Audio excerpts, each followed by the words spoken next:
Welcome back to Home Hero. Today we're talking about a very important subject because it can literally save you thousands of dollars. That's not clickbait, that's true. Today we are talking about PMI. If you are a homeowner or you're looking to buy a house, you probably have heard that phrase, PMI. What is PMI? How can you get rid of it? Can you get rid of it without refinancing? All of that is covered on this video, and let's get right into it. This will probably be a little shorter video, but I want to give you guys some facts. And I want to give you guys some good info. So, what is PMI? PMI is private mortgage insurance. It actually covers the lender, not you.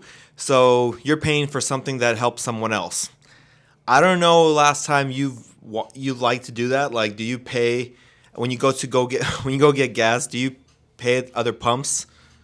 No, you usually never pay for other people's stuff that doesn't benefit you unless you're donating. Now, you don't want to donate money to your lender. You want to put that money towards your house. So here's how it works. If you have 20% of the home value that you put down when you're buying a house, PMI is automatically gone. Okay, you eliminate it.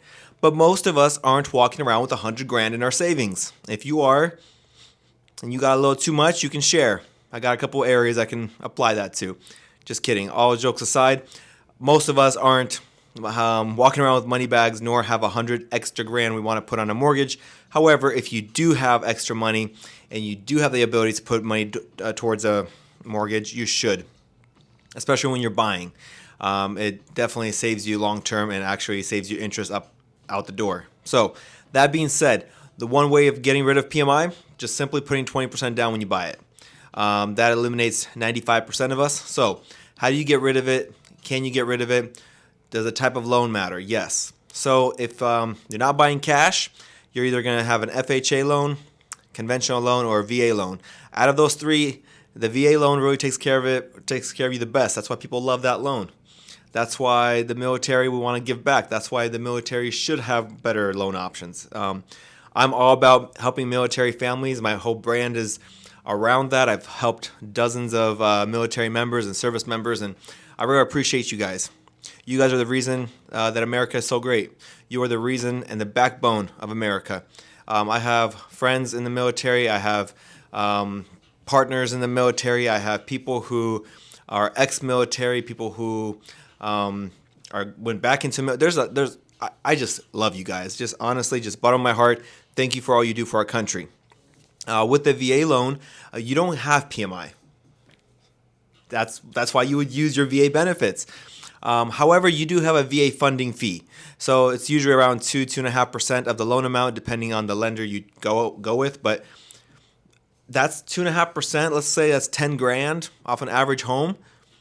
That's not bad because usually PMI is roughly around $250 to $500, depending on the loan amount.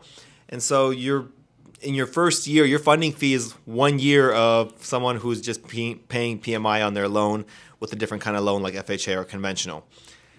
So VA, the way to go. I know how to write up offers to make them still great because I know with a VA loan, you don't have to put any money down and there's an extra fee on the seller side anyways, all that jazz.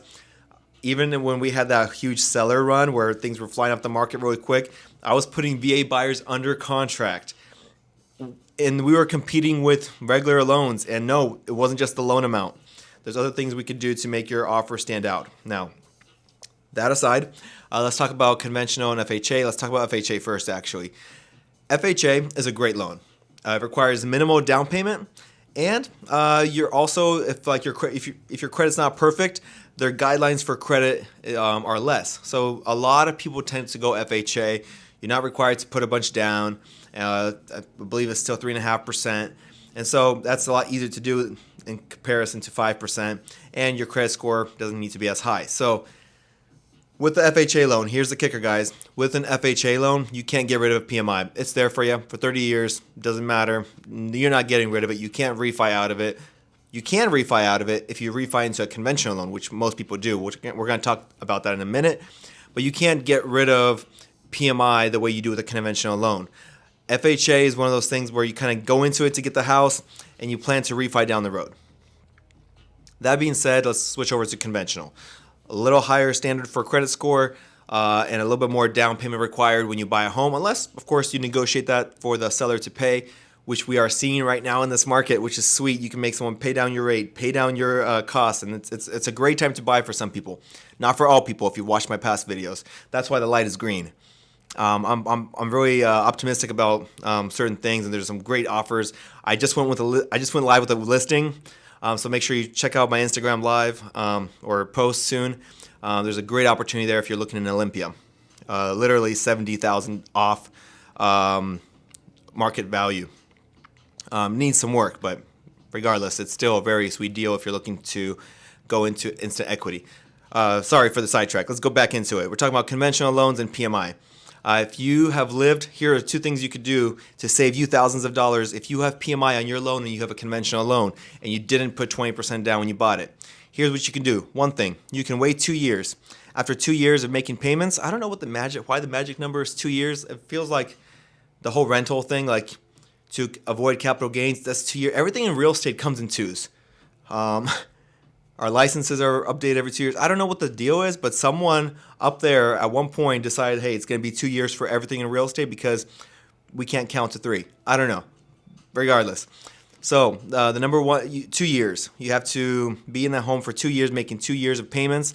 And if you have the value of that 20%, if over those 2 years your value has gone up, you can do that. All you have to do is call your lender. That's right. Without a refi. I know that the general public thinks that you have to refinance out of a PMI, but you don't. And a lot of people don't want to do that because they're like, well, I'm going to refi into new rates. You don't want to do that if you got a rate 2 years ago in the 3s or even the 2s, and now the rates are in the 6s. That'd be stupid. You'd be just keep paying the PMI. It costs you less than your interest. So I get it. So you don't have to refi to get the PMA off. PMA. What is PMA? PMI.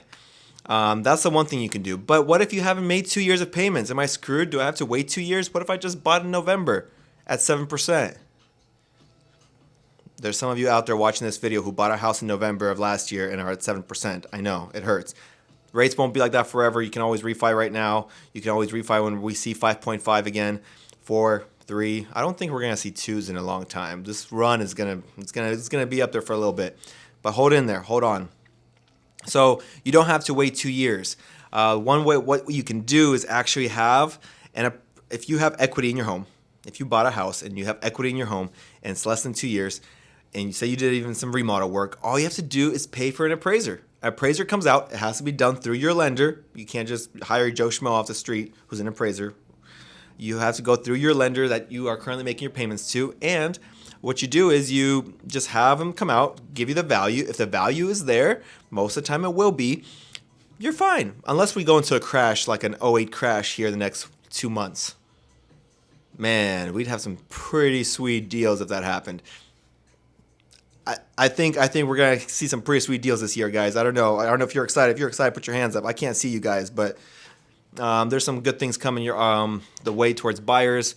And if you're a seller, just hold on, strap down, put your seatbelt on, just enjoy the ride for a couple of years, or 5, or 10. I don't know. That's why I'm doing these daily videos. Things are changing on a daily. Anyways, back to the topic. You can have the appraiser come out. You'll pay like $250, $500 max. And they will appraise your house, and guess what? If the value is there, the lender will take off PMI. I know, $500. You don't even refi. You keep your current loan. You keep everything the same. No refi, no extra fees, just that $500 appraiser fee, and you're fine.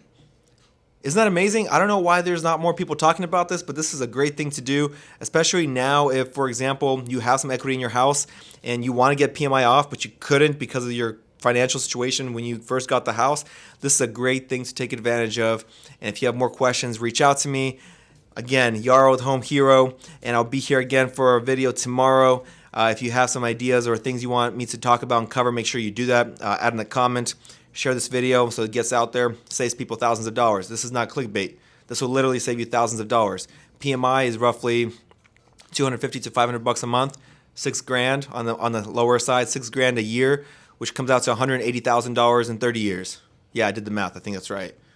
$180,000 that you could be saving by just paying that $500 appraisal fee. Guys, it's not rocket science. It's just numbers.